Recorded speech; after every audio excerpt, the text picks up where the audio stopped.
So this, my dear electrifiers, is my BMW i3. Now, it's a car that when it came out back in 2013, made everyone really sit up and take note. It's battery powered, pretty exotic looking, lightweight, packed full of renewable materials, plus the really funky rear suicide doors. And, you know, the interior still looks like it's been designed by a science fiction fan, even 9 years after it originally warped in from the BMW wormhole. Okay, can you tell? Yes, I do love it quite a lot. But I'm pleased to say so do a fair few of you too. Good taste. But I think what I'm trying to say is what this car proves is that when BMW really push the boundaries, well, they can get it really very right indeed. But this is the new BMW i4, and it is so much more conservative. But is it any good? Let's find out. First impressions in the comments, go! And also while you're there, do the usual stuff, like and subscribe. Tell us what you think, because we do thrive on your opinions. Well, most of them. So what is the i4? Well, if we're being blunt and straight to the point, it is basically an electric version of BMW's 4 Series Gran Coupe, which is neither a Gran or a coupe, but it is a pure electric version of a car that sits in the BMW lineup in the same way that you've got the iX3, which is an electric version of the X3. This eDrive 40 model has a big 80.7 kilowatt hour battery bolted under the floor and one motor driving the rear wheels to give a really very attractive 365 miles of possible range on the standard tests. Now there is also an i4 M50 with the same battery and 2 motors with a little less range and a lot more speed, but we'll come to that in a moment. Now, when it comes to the style, there's nothing too shocking here. It's a fairly traditional looking 4-door car with a hatchback and that slightly swoopy roofline. In fact, the only real changes that the i4 makes compared to the 4 Series Gran Coupe are the thin LED headlights, new bumpers front and back. There's this partially filled in grille that houses the radar and the ultrasonic sensors and the rather cool aerodynamic wheels. Now you can also have flashes of blue trim, which are only used on the BMW i cars, so they're nice and easy to spot. It's good looking, but i3 levels of shock and awe are not really present. It's handsome enough, but, well, how to put this? It's not David Gandy levels of attractiveness, is it? I don't know, maybe you think it is. Let me know in the comments below. And I'm not even going to mention the grille because, well, the internet catches fire every time I do. Okay, so the inside, well, it's pretty conventional, isn't it? Especially if you're comparing it to something like a Tesla Model 3 or actually even BMW's very own i3 and iX.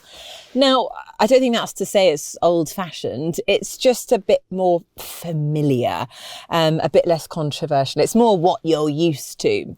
So let's take a look. There's this, a freestanding curved display that is made up of a paired set of a 12.3-inch screen on this side and then a 14.9-inch digital screen on this side. Now that houses the instrument cluster in front of you and then the touch screen over here on the left. That is where your infotainment system can be controlled.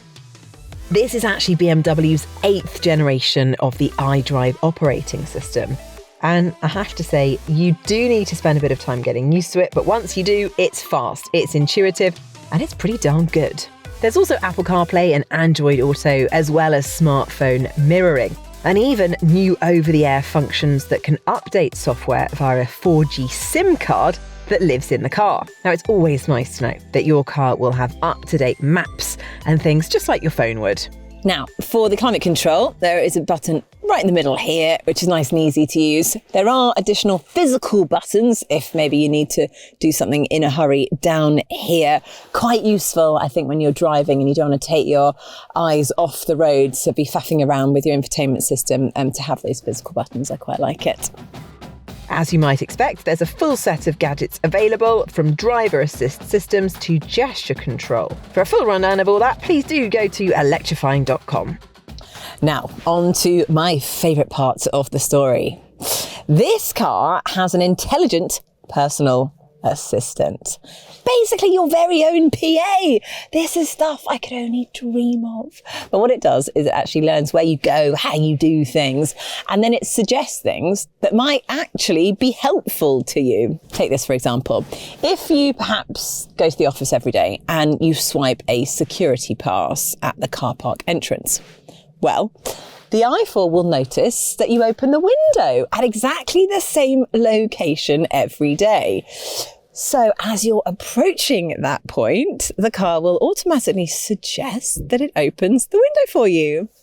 That's pretty cool. I haven't seen something like that before. Sadly, I don't think it's going to be booking your holidays anytime soon, but you know, one step at a time. Now, okay, it might not have the built-in games or the simulated roaring fire that you get in a Model 3, but come on, how useful is that really? Overall, I think the i4 tech is really quite clever. It's well built, and there's some nice touches to it, and overall it feels expensive, which is a good thing, and not that surprising because it is actually quite expensive. At £52,000, this is very much a premium proposition. Good things on the practicality front. Well, front seat passengers are well catered for, and there's good vision up front too. The seats are super comfy and supportive. There's a hatchback, good, and a decent sized boot that's only a touch smaller than the iX SUV, and the seats fold to give you that extra carrying space. But rear seat passengers will not be so happy. For a start, that battery that's bolted under the floor has caused the floor to be raised up slightly, so your knees feel a bit higher than you would expect. There's also no flat floor because of this tunnel in the middle which carries the cables. So unfortunately, that middle seat passenger is going to need to be a little bit smaller. The sloping roof also cuts into the headroom a bit and creates a bit of a blind spot back here for the driver. So overall, it's not ideal. Now, some excellent news for those of us that end up using the public charging network a lot. The i4 is actually very good when it comes to topping up on the go. The big battery means that it makes the most of those charges. There's a 365-mile official range, which means that you should still get an easy 300 out of it, even on a fast, cold journey, and expect quite a lot more on a balmy day in the city. Find a charger with an output of 200 kilowatts or above, and the i4 will put over 200 miles of range into the battery in half an hour as it goes from 10 to 80%. No, it can't match the capability of cars with 800-volt systems like the Porsche Taycan or Hyundai Ioniq 5, amongst others, but it's close. And in terms of efficiency, this car uses the same tech as the iX3, and that seems to be one of the more efficient systems that we've tested. So overall, it earns an electrifying efficiency rating of A++, which is top marks. Now, this is the stuff that really matters day to day, and it's going to make the i4 a pleasant car to live with long term, because it's going to be less stressful. And yep, there's an app that helps with scheduled charging and all the other useful little extras.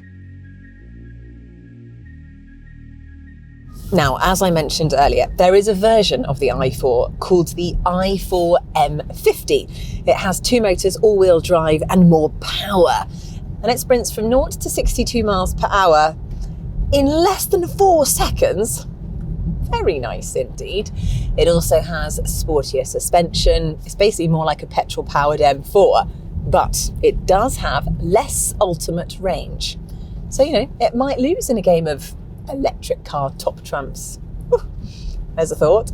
Now, this car that I'm driving right now is the slightly less bonkers eDrive 40 with just rear-wheel drive, but it does get the big range, of course, and it's not slow. It gets from 0 to 62 miles per hour in just 5.7 seconds, which I think you'll agree is fast enough to feel properly quick. Now, it also feels very BMW. So the steering is positive, it's accurate, and that weight distribution is spot on 50-50. So the car feels really nicely positioned when you inevitably fling it round a roundabout. It just has that BMW feeling of confidence. The brakes are a lot better than most electric cars, with more initial bite and more natural feel than most rivals. It's got a B mode to maximise regenerative braking too, and uses a rather clever system to maximise the effect based on maps and radar. So it actually knows if there's a bend coming up or the cars in front are slowing down, and then it makes sure it gets the maximum amount of power back. Talking of modes, there are 3 to choose from, and you can tweak them to suit your taste. So you can have an eco mode that still has full heating, for example. Now, whack it into sport mode and it makes everything look a little angry and red. It sharpens up responses to the controls, it turns on some extra noise generation. I think it's the kind of thing you're going to try once and then politely forget about it because you don't really need it. In fact, the i4, like a lot of these cars, seem to suit being a tiny bit more relaxed. The power's always there instantly, so there's no need to get overexcited. Now, that's not to say it's not an exciting and rewarding car to drive. This makes you feel more in control and connected to the car, more than a lot of the other electric rivals actually, particularly SUVs. But I think because it is more refined, it makes you want to relax and enjoy the tranquility. Listen to that. So quiet, it just soaks up the rough roads so beautifully. But having said all of that, if tranquility is not your thing, sit back and enjoy sport mode. Because it is there to be enjoyed and it's a lot of fun.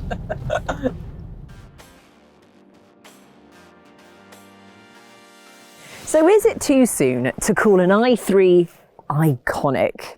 I think it probably is, just a little bit, but it is still a cracking electric car. It stands out in all the right ways, even today. It was exactly the right car when it launched back in 2013. It was just probably a little bit ahead of its time. The i4, however, is totally the other way around. It's much less unusual, but it's definitely more of an all-rounder. It's more practical, it's got a more convenient range and better charging ability, and it drives really well too. I think this boils down to BMW being more conventional and playing it safe, but doing it with a car that's right up there with what's needed right now. It's an absolute cracker. We wouldn't hesitate to recommend it.